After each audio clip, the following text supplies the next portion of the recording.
forgiveness, enlightenment, restoration, and empowerment. And to the men who love and honor these women as they love and honor themselves. May we purify and rejuvenate. May we collectively take our wombs, our destiny, and our lives into our own hands and birth a world of peace and harmony. This came out of many tears.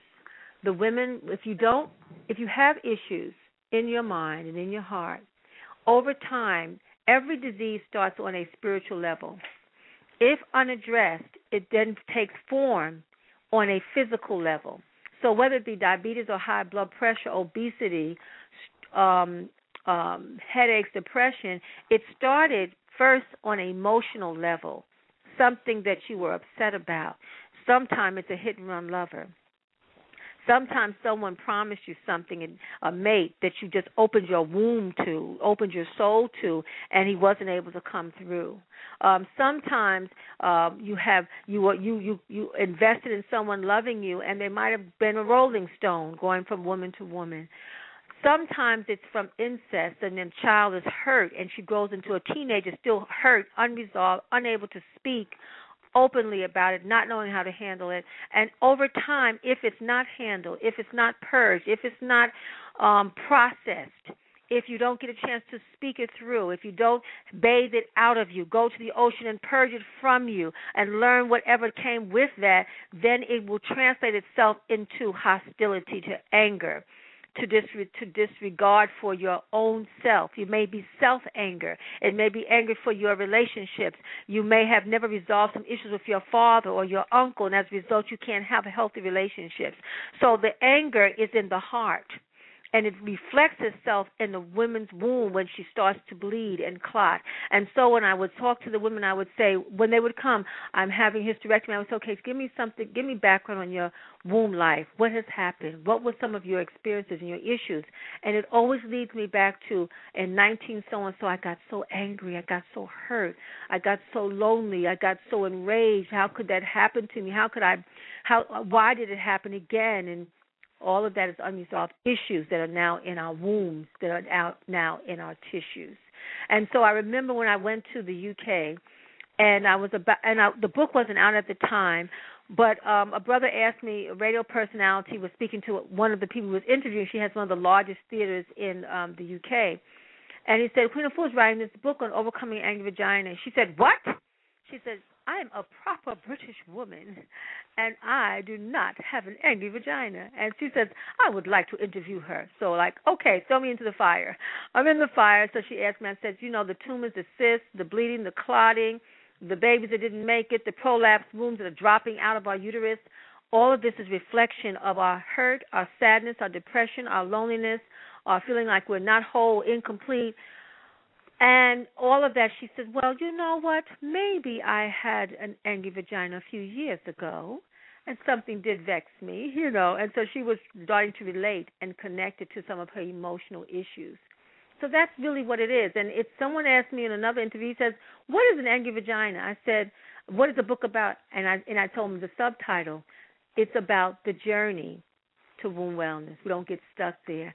And it's also about women who do not want to have a hysterectomy. That's becoming the norm. By the time a woman is 50, and it's getting younger and younger, it is being recommended, well, you're bleeding, you're clotting, you had a child, one child, go ahead and take it out. Okay, so go through early menopause, and then over time you'll get lesions. Those lesions will begin to grow like worms, and they'll start to drop out of your uterus. They don't tell you that. So, we may go through that trip because it is a womb journey that young women don't even know they're about to go through. And they say, I didn't know that happens. I didn't know about a prolapsed womb, that I wouldn't have to be able to have intercourse with my husband by the time I'm 45 years old, possibly, because I'm carrying too much and I'm carrying too much emotional weight. So all of this is it's a global cry out. And that means from the global voices of the angry vaginas, I say the voices of angry vaginas in Morocco, the voice of angry vaginas in Nigeria, the voice of angry vaginas in South Africa and Afghanistan, the voice of angry vaginas in China and Thailand and Mexico and Guatemala and the Caribbean. I say it's time for us to heal. and begin to purge out the anger and the rage, because that is why there's so much violence. We are birthing, we're attracting, conceiving, and birthing more and more madness on the earth. And we as a women, there is a prayer it's on the temple walls from the Nile Valley, and it says, I am the woman who lightened the darkness. I have come to lighten the darkness. It is lightened. I am there for those who weep, who hide their faces, who sunk down. They looked upon me then. I am a woman. That is telling us that we are the primary healers, the women folk. And if we can heal ourselves, then we will be able to heal our mates, our fathers, our sons, our daughters, the elders in the family, our children, born and unborn, that from us we birth the world. We can birth a new world, starting with ourselves, and experience our own personal rebirth. So it's about rebirthing. It's about celebration, this book. It's about reclaiming your power. It's about reclaiming the power of your womb and not giving your womb over for someone else to know more about you than yourself. So that's what it's about. And you come through 5 portals of knowledge so that you will be self-sufficient and you'll be able to heal thyself.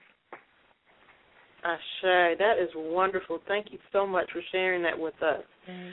I was just, thinking about some of the things that, that you was talking about when you were saying that.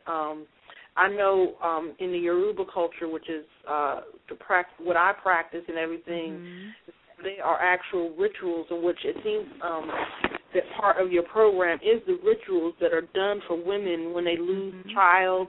There's rituals that are done for women who have been raped. There are rituals who have been done that, that is really missed nowadays. And I actually know, of some very young women who have been raped and have gone, I actually do a ceremony for one of them, was one of my godchildren. And it's really, and, she was very young, and it's just really disheartening, and it's hard, and it's, it's like people don't, they I don't know, it's just like, especially African-American women are being criticized for, we don't know what we want, and this, that, and the other when it comes to relationships and everything like that. But it's like we are carrying so much. No wonder why we're confused. Well, being the first mothers of the whole earth, we are carrying the most. And so it is we that have to go to start a healing now. Because we've carried so much. When you have carried the burdens of the whole world, you have a lot of purging to do, a lot of healing to do. And that's what this is about, really giving ourselves a chance to purge, to go to the ocean of life. At the closing of the journey of the women, we are going to, for those who are from a distance, who can take the journey, carpool, and come at the ascension. I won't say graduation because it's a way of life. In order to heal, you have to continue to heal. You have to continue to nurture. You have to continue to love. You never arrive. You just keep birthing. You keep elevating, and you keep moving. It's like a pyramid. You keep rising up to your optimal self. And when you get to your optimal self, you have to now maintain. You have to maintain, because we'll do that primal cry out. We'll do that primal scream out, and we'll use the elements to support us. The elements will embrace us, going from the ocean to the air to the fire to the water. The elements are there to purge, to renew us, to bathe us, to baptize us. And what we're going to do is we're going to have the Holistic Medicine Women's Sweat Lodge, which I run the lodges.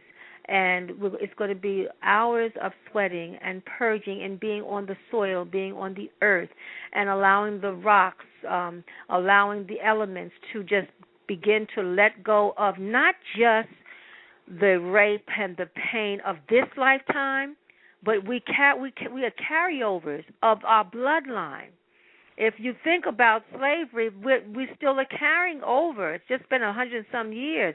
We're carrying over 8 generations of pain and suffering, And it carried over, and you can see it in our relationships that are broken homes and hurt women and hurt men and children just walking with not knowing their strength because of the family structure that was never designed to have a family structure here. We were captives, and so now we're in our recovery period. And so this is really what this is. And then as you recover, you'll help others, but you'll never stop helping yourself. I'm still on my quest. And I've been on this for 40 years, but I'm still on my quest because I'm not just healing myself. I'm healing my mother and my mother's mother and my mother's mother's mother and my father and my father's father's father. 8 generations back, I carry that in me and then some, and that's what we carry because in each generation going forward, we now can begin to build ourselves and be able to pass a legacy of wholeness on. And if whatever atrocities that have happened to us as women, that we can birth ourselves. Our ancestors told us that we can be reborn. And that is why the concept, the spiritual philosophy of Nefertum, out of the mud comes forth the lotus. Now, other spiritual paths have taken that concept on because it's so powerful. The Hindus, the Indians have taken that concept, that spiritual concept on, but it's an ancient Nile Valley concept that out of the mud, out of the pain, out of the suffering, whatever that suffering may be, that we, through consistent prayer, consistent meditation, consistent bathing, washing, consistently helping ourselves and helping other women, that we can overcome. Because a man who rapes a woman is a sick man, is a hurt man, is a diseased man. And if he's in our family, that means that's in our bloodline. So our entire bloodline is up for a detox, a cleansing, and a purging. Because if women stay in silence and do not speak up, and do not talk up, and mothers who are afraid to talk up for fear they're going to lose their property or lose their materials so they don't defend their child and speak up, then we're going to keep the cesspool running in our families because the whole rape piece is a plantation act. And it was a stud, and his job, his work was to go and impregnate any woman. He could impregnate his mother, he could impregnate his daughter, he could impregnate his niece, and that he was to do, or he would be castrated. So we have this sickness that we have to detox ourselves from. But there is a global rape. And there are men who've been raped. They speak up even less than the women. And when men have been raped, sodomized, they then will rape other men. And so when do we stop it? It stops with us. It stops with us standing up and saying no more. No more pain, no more suffering from myself. I'm not going to birth this. I'm going to heal myself. Sometimes we go from one relationship to the next before we even heal that past relationship. We don't take time out. We don't take time to reflect. We don't take time to charge ourselves to see why we created the relationship that just ended. We need the 4 seasons to help us, to support us, to help us to overcome, to stop the pain, to stop the pain that is being passed on. And I say that we can start right now, even tonight. When I finish talking, I would say when this work is done, let us all run a bath. Turn off the lights. If you have a candle, light your candle. Whatever candle you have, light the way, and get into the bath. Some of you have your sacred stones. Others, you have your bath salts or your Dead Sea salts or your Epsom salt. Others may have a white candle for clarity, a blue candle for inner peace, a green candle for rejuvenation. Put the candles or candle of your heart and go within and begin to say that I am healing myself, that I am a healer, and I can heal myself, and I can heal myself right now. And to all my relations, for all my relations are my reflection. Therefore, as I heal myself, I'm healing all my relations. So if you want your daughter to heal, mothers, then heal yourself. If you want your sons to heal, mothers, fathers, heal yourself. If you want your community to heal, the healing starts with yourself. The power to heal is within us, and let's take the first step. And when you come out of that tub, you're going to get a message before you even come out of that tub because the water represents the spirit. It's just like you're creating the ocean in your home, and when you come out of that tub, you're going to hear a message. Write that message down and begin to take that walk and start to follow and let go. Begin to let go. And you say, well, how do I let go? Go inside and you'll see. Take a fast, the miracle of fasting. That's one of the common threads that are in all spiritual paths is to fast and to pray. And that will loose those bonds of inner slavery, inner addictions, inner tragedy, inner trauma. We can end it as we begin to cleanse and fast and purify. I say liberation through purification. Okay. Well, Queen Afua, you have someone who wants to speak to you on the line. Yes, indeed. Alaska 0,